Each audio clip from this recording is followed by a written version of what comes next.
Yeah, they discovered it. After they discovered it, now the drug was on sale for 1 week. After 1 week, this one for all.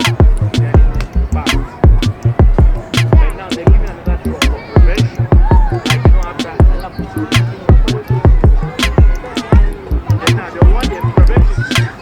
Then the drug was tested on curing directly to adults. So after curing it, for babies you cannot use that medicine. For theory, there's no point. You know what I did? I went to see on my kid. My leg get itch. It gets sour itch.